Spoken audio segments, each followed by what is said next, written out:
Actually, when I came here, I'd never heard of these ones. We've been talking in Bali, we've been talking about circumcision. In Sorot, we talked about FGM. Here, we were not talking about this factor. So we need to highlight them and show that these are the ones that cure. If your father-in-law comes and expects to have sex with his daughter-in-law, that is risky, very risky, very risky. And yet, culturally, it is taken as, it is something that is normal. So we need to move away from these practices because they are fueling HIV.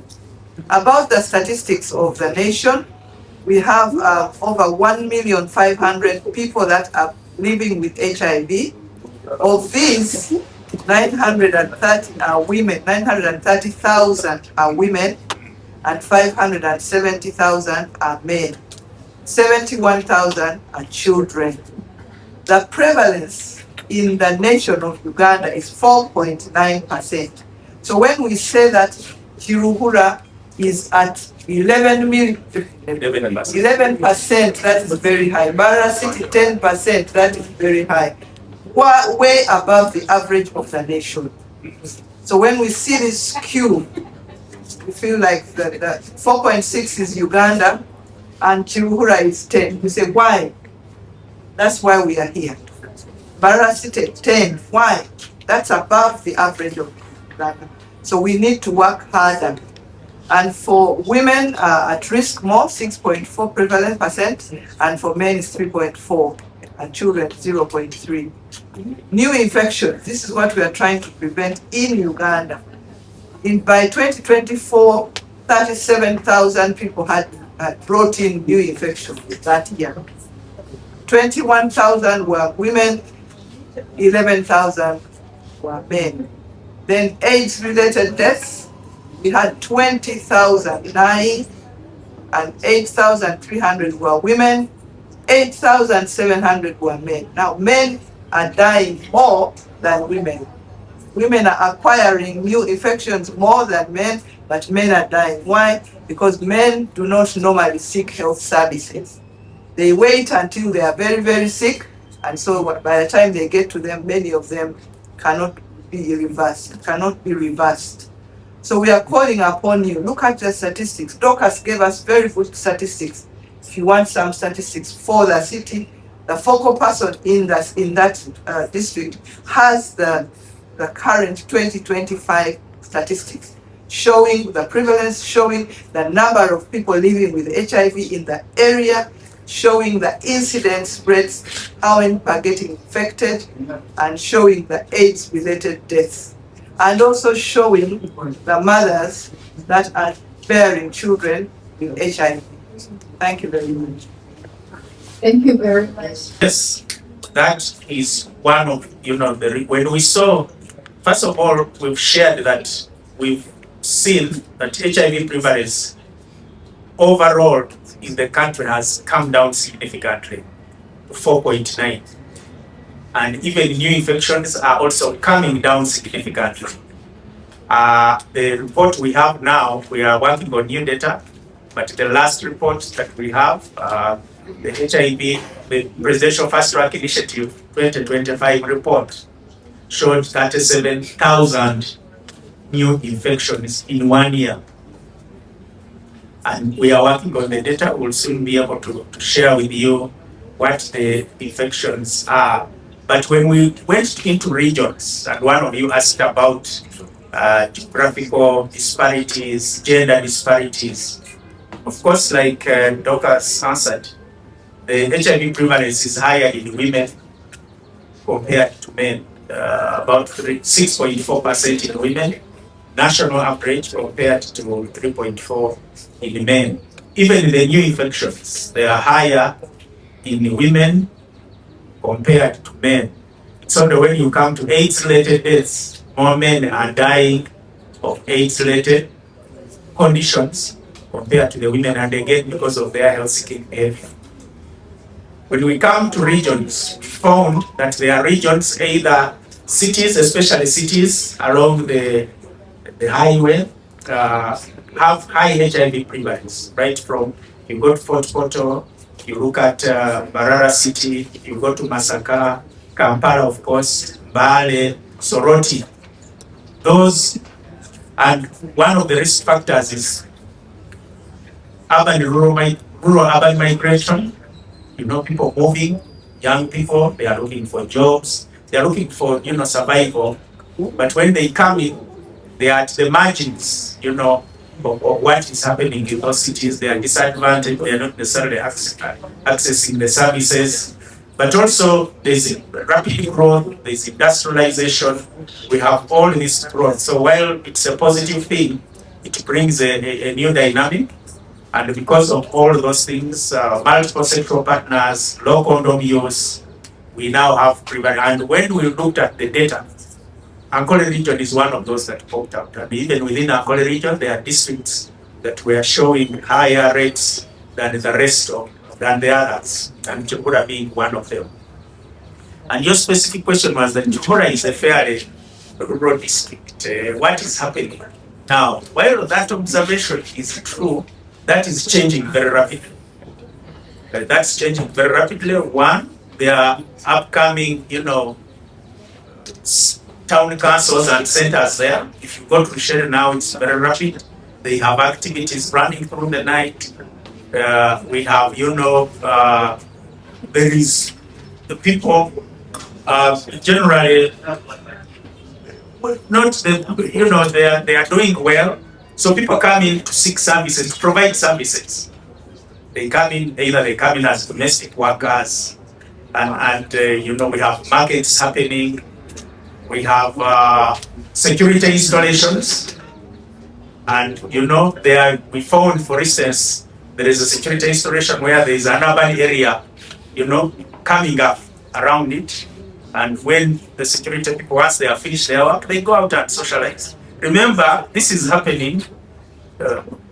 Ideally, if it wasn't for HIV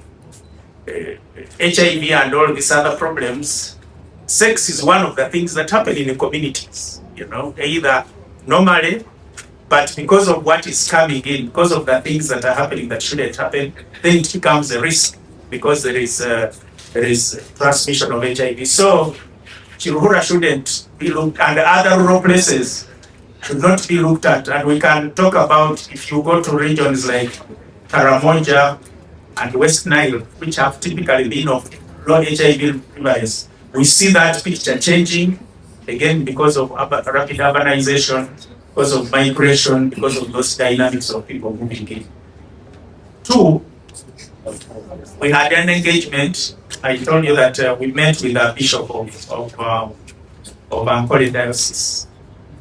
And we were checking, and we've also been checking with the leaders to validate what could be the cause of these rising infections. And there was consensus that one of the causes is that some of the social, cultural behaviors are still persistent, and they promote HIV transmission. Dr. Bagambe might remind me my Ankole, but there are cultural practices like Okwarirana. Is it Okwarirana? There are practices like Okuchiriza. There are practices like Humbura. Yes. Okuhumbura.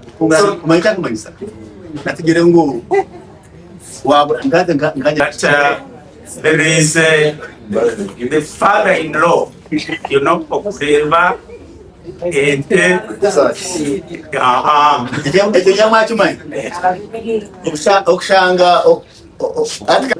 and what we've agreed with the leaders, and they are not talked about, but the other practice that especially we found, the women, there is still a significant level of, and RCC, you will have to follow this out, and we address it very firmly. There is still a significant level of sexual and gender-based violence.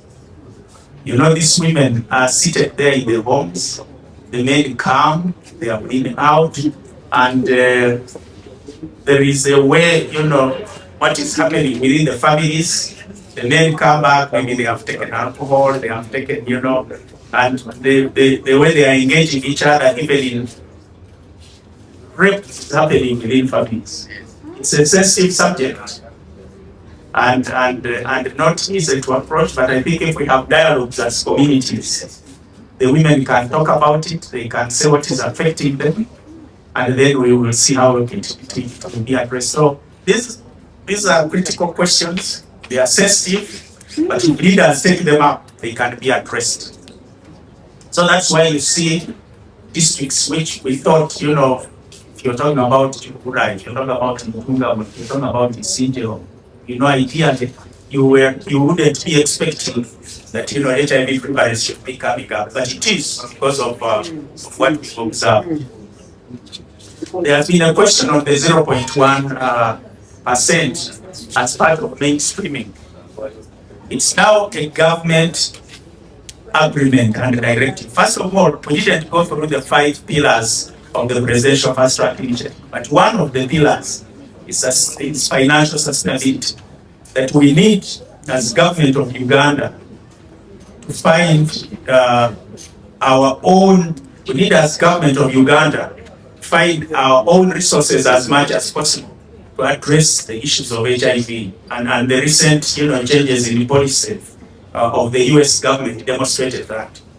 So every year, the Minister of Finance directs accounting officers, including chief administrative officers, to allocate 0.1% of their budgets, HIV and AIDS related activities. There is a formula that is used, and USC has distributed guidelines on how this can be used, including ensuring that committees are active, that they are sitting, that they are identifying what should happen.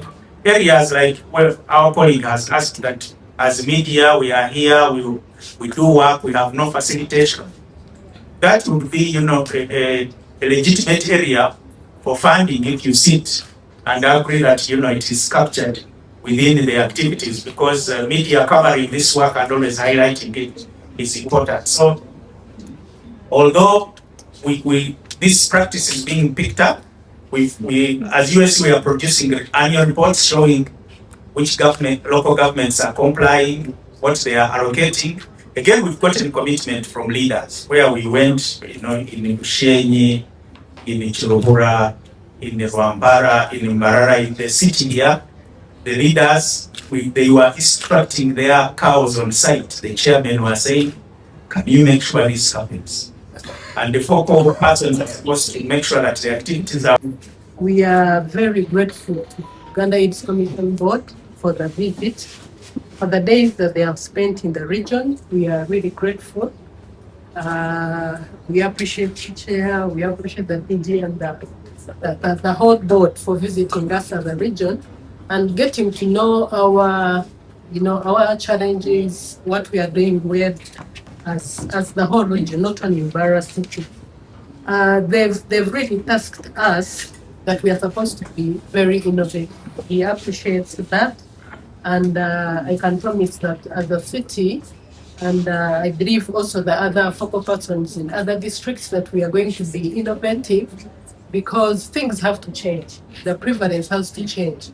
As Mbarara City, we have to make sure that this is going down. Yes, it's going down. It's not like the way it was by 2024, but still we have to work harder and see that the prevalence goes down.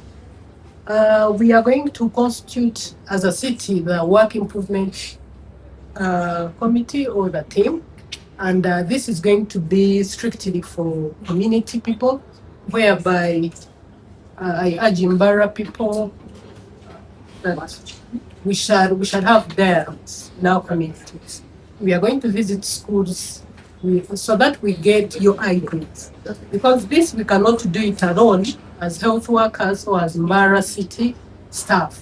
It is all of us. All of us, we are stakeholders in HIV management. So we are going to visit the media, because I know you also have your innovations, what you can advise us to do so that we put the prevalence down. We are going to visit the corporate people. We are going to go to schools. We are going to go to even the slums.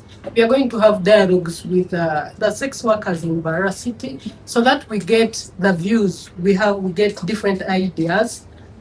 Then we sit as the improvement committee that we are going to put, so that we see that the whatever they advise us to do, we are putting it in place and have this go down. I know all of us, if we work together, the business community, all of us, the church leaders, like they have promised, if anyone who has ideas, we are here as office, we shall welcome your contribution in HIV management. Because it does not affect only us, the health workers or the HIV focal person. It is all of us, the Mbarara people. It is the picture for the whole city. So if you bring your ideas and you give them to us, and we all work together, because I know some of these innovations, they don't even actually need money. They don't need money. It is a commitment of people of Mbarara City to see that the prevalence in HIV goes down. So I want to encourage all of us actually to take up the preventive measures, because we have very, very many in our facilities. We have very many programs that can help us to prevent HIV. And I know you know this. We have the condoms, we have the PrEP. We know very many innovations. Those that are sick, we're encouraging them to take their medications so that the viral load suppresses.